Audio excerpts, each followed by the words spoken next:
Yo, what's up, guys? It's been a while, but I'm going to be reviewing Spyre's newish lineup of mouse pads. I did receive these mouse pads for free, but yeah, that won't influence my review at all. And this is mostly unscripted, so I'll try not to ramble too much. And I'll mostly be comparing all these pads to all the other Spyre pads in the lineup with some light comparisons to Artisan mouse pads for speed. So before I talk about any of the pads specifically, I always want to give a shout out to Spyre for like awesome packaging, at least in my opinion. These tubes are like hard as a rock in comparison to a box. Has a nice really pop off lid. I know it's just packaging, but like as someone who owns a ton of mouse pads, the boxes get crushed whenever you're trying to move or bring it somewhere.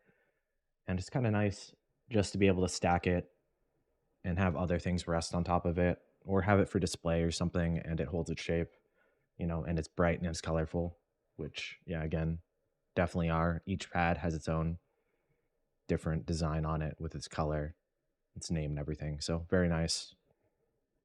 So, the first mouse pad of the lineup I'm going to be reviewing is the Dahru, which is the red pad, and I may switch between the name of the pad and the color of the pad, just whatever's convenient. And every single pad does come in 480 millimeters by 400 millimeters, which is pretty acceptable considering the price tag. They each have their own your regular rubber base, though again each does vary between each pad of how firm it is and how sticky it is, depending on the surface. The Dahru was originally advertised as a soft speed pad, but it's definitely not. And when you check the description, it does say control pad now, so that makes a bit more sense. Each pad is 3 millimeters, so that means regardless, you're going to have a bit of stitching sticking up on the side, though again, it does vary just because of the softness of the pad varies and how tight they can actually get it down, right? The stitching. But I'll try to get a close up of the surface while I'm showing stitching and stuff like that. Hopefully you guys can see. And the stitching, yeah, slightly raised. You will feel it if you hit the edge of it. But it is a pretty wide pad, and I've never had an issue with that. This pad does stick pretty well to my desk, so I've had no issues of having to readjust it at least too much. Maybe, once after like a really heavy day of gaming, I'll have to put it, tilt it back to where it was. But this one stuck to my desk pretty well, and yeah, that's definitely good. The actual speed of the pad, again, it was advertised as a speed pad, and I'd say it's more of like a control pad, kind of a balance pad. It has a good amount of static friction, but dynamically it's pretty fast. Not as fast as like a Heian or a textured pad, in my opinion, but it is on the faster side for control. And I do say it's not really a speed pad; it's more of a control pad, just because of the amount of static friction you get. And keep in mind, I am using a bunch of dots for my mouse feet, so I do get a lot more of like the firmness of this pad. It's pretty nice. You won't be digging into this pad at all, so the speed stays really consistent, and that does change throughout the lineup of how well dots work. At least, obviously, if you have wider mouse feet, you won't dig in as much. But yeah, I'd say this is like a faster control pad, probably like almost a speed pad, but not quite. So overall, no issues with the stitching other than it's slightly raised. It's a really firm pad. You won't dig into it too much. It's on the faster side of control, probably the fastest before it's considered a speed pad, honestly. Dynamically, you definitely feel it, but smaller movements and the static friction definitely have a little bit of weight to them. I'll have a tier list at the end of the video kind of comparing all these pads to each other. And next up is the Apogee, which is the green pad. And on the website, it's considered a mid control pad, but it's actually much softer than the red pad. Not much softer, but noticeably softer. Um, so I'm not sure if that was a mistake on the actual image or not, but right off the bat, you're going to see my issue with this pad right away just by me slightly moving it. I could not get through a game a day or a day of gaming without this thing just sliding all over the place on my desk. And it slides on my kitchen table, it slides on my floor. Like there's no surface that this really wants to stick to, which is weird considering. I mean, they all have the same base texture, but it is a lot softer than the red version or than the Daru, and it actually grips worse. I don't know if it's something to do with the density of the rubber, but the red version does feel a bit heftier. And yeah, it's pretty annoying. But either way, the stitching is about on par with the other version with the Daru. The red version is really silky in comparison to this pad, but this one's still really soft. I mean, they feel pretty similar overall. I mean, it's if you had them side by side, you notice a difference, but the only noticeable difference comes down to the speed of the pad. This pad does have an X and Y difference, which makes it a bit more controlled than the Dahru. But honestly, like just because of the issue of it moving around so much, I would rather just use the faster pad, the Dahru. You also obviously the Dahru doesn't have an X and Y difference, but I'm guessing that's where the control comes from on this pad.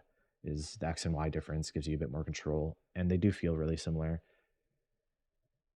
Overall, I feel like the green version here is kind of redundant, especially when I go further down the lineup. However, if you bought all four of these pads in like the pack or whatever, if you ever have an issue with it moving, if I really like the surface, I could use some tape and just tape it down to my desk, like the good old days, and use it just fine. Otherwise, aesthetically, it's really nice. The green's nice, no complaints there. All right, and next up we have the Loque, which is the blue pad, and right off the bat, you can see that this is a textured pad, and it's called a mid-balance pad. And I'd say, yeah, it's mid. It's actually softer than the red pad, in my opinion, still, but that could also be due to it just having texture. They're also only 3 millimeters, so it's not like a ton of plushiness. This one has absolutely no stitching problems. The base, of course, the same exact texture, and it doesn't move. Pretty much, yeah, it doesn't really move at all. Maybe a bit if I can get on the edges here, but yeah, I do really like this surface. Like, this is one of the better pads in the lineup. One of the top tier ones, honestly. The blue looks really great too. The white logo, really like that. Matches my mouse. Um, this pad is a lot like a budget Hayate Atsu. Maybe not down to the feel. The Hayate Atsu is actually a lot more textured than the blue version, but yeah, it's not like irritating. It's not like a Heian or something like that where it's like you're rubbing this all day and your arm is like, if you have sensitive skin, you're gonna have like feels like it's gonna rip off. But yeah, the it's a great pad. So speed wise, again, it's advertised as a balance pad. It's definitely a balance pad. It's a bit slower than the Hayate Atsu, but yeah, it's like it has insanely good stopping power. Like, something about some of these textured surfaces just like beat smooth surfaces sometimes, unless you go like really slow. So yeah, I have nothing but good things to say about this pad, especially if you play like Overwatch or Apex, something fast, Fortnite, you're gonna love this pad overall. Doesn't move around. Really clean stitching on this one. Color's great. Great budget pad. If you don't want to buy a Hayate Atsu, this is like a great alternative. There's nothing really bad I have to say about this one. It's definitely one of the better ones in the lineup. Next up, we have the Rosana, which is the pink one. It's also used to be the comic. I have a review of this pad. It's one of my first reviews on the channel and comparisons as well. So if you're interested in this color variation or this pad specifically, I have like even more content about it. Just like the blue one, I really like this surface. It's like whenever I compare the Artisan Zero and this surface next to each other, um, this one is like probably one of the most closest clones I've ever felt. It's maybe like a touch slower, but for what most people use the Zero for, which is like tack shooters, like this is an insanely good tack shooter pad. You can use it in other games too. It's fast enough. It's not like a mud pad, but like, yeah, I do love the surface of this pad a ton, just like the blue version. Both the blue and the pink one are like the top tier surfaces from the lineup so far. And this one is actually insanely soft. This is like an extra soft artisan pad, like at least as close as you'll get to it in like a budget pad. And you can actually kind of even when you like feel the base, it feels so much softer than all the other pads. But with that comes a lot of there is issues with the surface since it's been released. For some reason, it's just like either the rubber or like whatever density of foam or rubber they need to use on this pad, you get issues, and you can slightly see that just in the stitching in itself. You can kind of see how it's all wavy on just one side, and it has like that same sort of issue all along the pad, just like the first version, unfortunately. The corners also aren't like perfectly round compared to other pads. This is like the best performer in my opinion, but it has like the most aesthetic issues. Other than the color is awesome. I mean, if you want a pink pad, it's really nice. It's like a pastel pink type of thing. Yeah, this one's like glued to my desk in comparison to other ones. It doesn't move at all. The surface is pretty much an Artisan Zero. So yeah, it's a control pad, obviously. And yeah, other than the aesthetic issues, also I do have a slight dent in the right corner. You might be able to see it. Um, but supposedly you can fix a lot of the issues with the rubber by ironing this pad. They do have a FAQ on the SPYRE website, just due to issues that they had with this pad and how to fix them. If you want to keep the surface right, and I mean for $30, like Artisan Zero type of like really almost extra soft. Yeah, love this one for sure. Also, one more thing about the Rosana before I do a full summary of all the pads. It actually, even though it has the worst looking stitching, it has the closest to flush stitching that you can get in all these pads. So, like performance wise, like for gaming, if you don't care about the looks, it really is one of the best performers in my opinion. But we'll go kind of onto the tier list, and I'll go over speed and kind of just rapid fire off like what makes them good. So, Rosana, really soft Artisan Zero clone, basically.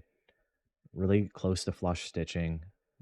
The rubber sticks the best on all my surfaces or all my desks I have. Yeah, it's very comfortable to use. It's an insanely good tack shooter pad. The Loque is the only textured surface out of this lineup, and it's very similar to Esports Tiger Abba or an Artisan Hayate Atsu. Maybe not texture wise to the Hayate Atsu, but just kind of how it performs friction wise. It's just a touch slower. But yeah, no issues with the stitching, slightly raised. The base sticks really well. Yeah, great for like Apex or Fortnite or something faster. Could still use it in attack shooters. I've used a Loque for months on end because I have the 500 millimeter version of it as well, and yeah, love that one too. So one, two, both of these are pretty tied. Kind of depends on your use case. Green version or the Apogee, soft control pad feels really redundant when the Rosana exists. I would just use the pink pad instead of the green pad any day of the week. That this one they're pretty close in speed. It's pretty redundant, like with the feeling of the surface too. If you really don't like the slightly fuzzy feeling surface of the Rosana, this one isn't much more silkier, and there's an even silkier pad that you can choose in the red version or the Dahru. So I'm going to say the green's probably the worst of the lineup and really redundant. If you buy the pack, it's like kind of the pad you just give to like a friend that has like no mouse pad or something, or they're getting into gaming. In my opinion, I don't think this green version's not worth buying. The Dahru, the fastest pad, maybe not the fastest, but tied with the Loque. But either way, it's not textured. So if you hate textures, it's very soft. No issues with the base sticking too badly, at least. Maybe a bit, but it really depends on your surface that you're putting on. Stitching is extremely clean. Probably it has the most, because it's the firmest pad, it has the cleanest stitching out of all of them. Just the corners are insanely good looking. All the lines are clean. Aesthetically, it's like one of the better ones, uh, at least compared to the Rosana, but none of them are as bad as the Rosana. And and that's kind of thing with all these pads. You're most likely gonna, even if you buy one of these pads, that's totally fine. But like as a pack, it's a pretty good deal, and you get free shipping if you buy like the entire Aimer pack. So if you don't have a lot of mouse pads and you're trying to like get into it, it's definitely a pretty good deal. I mean, with any of these pads you buy, you're given basically like a loyalty code, and you can hold on to that code and use it to get like a free mouse pad. Or if they Spire releases something new, you pretty much get that mouse pad for free. Or if I assumed they released like an artisan level pad, you get a discount off of it. And no other mouse pad company does this, which is why I like Spire and I want to check out their pads. I mean, mouse pads, the prices have like just skyrocketed and got kind of crazy. I mean, most of these mouse pads are overkill. even Artisan is like an overkill mouse pad. You really don't need such a like a fancy mat, you know. You'll do fine on like a $15 QCK. And if you don't know what you like, basically is what I'm saying. If you don't know what you like, this is overall going to be a good deal. Maybe have like one pad I really don't like out of the lineup, but all three of these will kind of like push you in the right direction of what type of a surface you want to like kind of game on for your game, I guess, you know. Yeah, so like $30 USD a pad, not a bad deal with a code that will get you another free pad. So basically 2 pads for $30. Yeah, SPYRE's the only company that does stuff like that. So that about wraps it up. Hopefully I didn't ramble for too long. And I did buy a glass pad recently, so I may have a really different type of review coming up if I enjoy using it or not. Anyways, thanks for watching, guys. If you have any questions, as always, I'll answer them as fast as possible. I appreciate all the people who subscribed, and if you enjoyed the video, please do. Thanks. Peace.